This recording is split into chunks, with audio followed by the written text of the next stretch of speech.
Hey guys, here's a cool idea for a children's garden that we started this year for our grandkids. And we planted it all from seeds except for the tall grass in the back.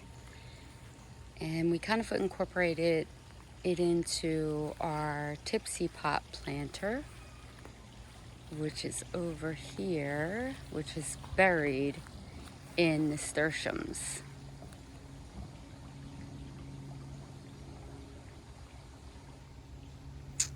I'll show you. At the top of the Tipsy Pop, because it gets so dry, we just put some succulents and they're doing really fabulous. Just plain old hens and chicks. Then the rest of it was just seeded with nasturtiums, two different kinds. One's a variegated Alaska, I believe it is, and another non-variegated type. And you can see the two different kinds of leaves. I love the leaves on nasturtiums. They look like lily pads, or that pancake flower, or a plant, that house plant. I think they're really cool. So it's over 90 degrees out today. It's mid-July and the nasturtiums are doing fine. I know they're a cool season plant, but we took our chances and seeded them sometime in June, and they're already starting to bloom. They just started to open up last week.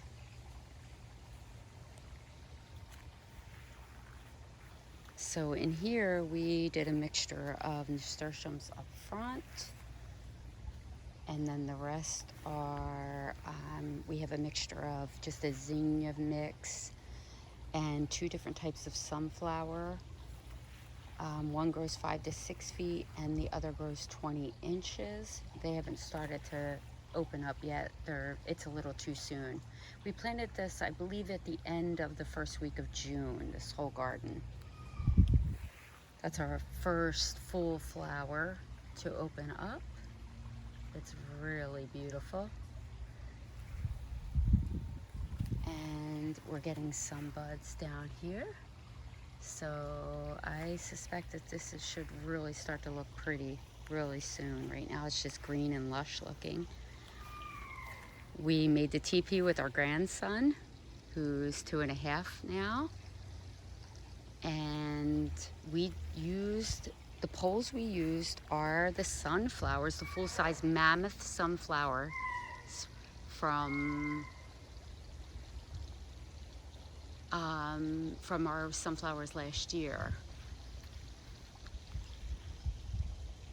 And the poles are really great. They're very sturdy, and I love the brown color. And growing up on the poles is a pole or a vine green bean. And then there's 3 different types of morning glory that have been trained up the different poles. We put twine in between to kind of hold. You can kind of see it towards the back, the twine, the besties. We just kind of wrap the twine around the poles all the way up, and the vines are just, let's see if we can get in here, just kind of being trained in between. Down below we just got, I think it was only $20 at Lowe's, just that AstroTurf carpet, and you can get it by the roll for $20, and we only needed a little bit of it, and we put that inside, and I just get the blower and blow it off every once in a while, so then the kids can climb in there and play in it as a fort. Oh, I'm sorry, the 3 morning glories we put up are Milky Way, I think Grandpa Ott, Heavenly Blue is the 3rd one. So they should be interesting. Instead of doing a mix, I planted 3 different kinds, and I did not thin them out. We just put in the seeds and let them go. So we'll see how they do. They seem to be doing great. And again, over here is just a mixture of both sunflower citrus and sunflower incredible. I forget which one, but one grows about 5 to 6 feet tall and the other one grows 20 inches. So there's a bit taller and a shorter, but they're not as big as the mammoth sunflowers that grew almost 12 feet tall. So we put this right off our back porch.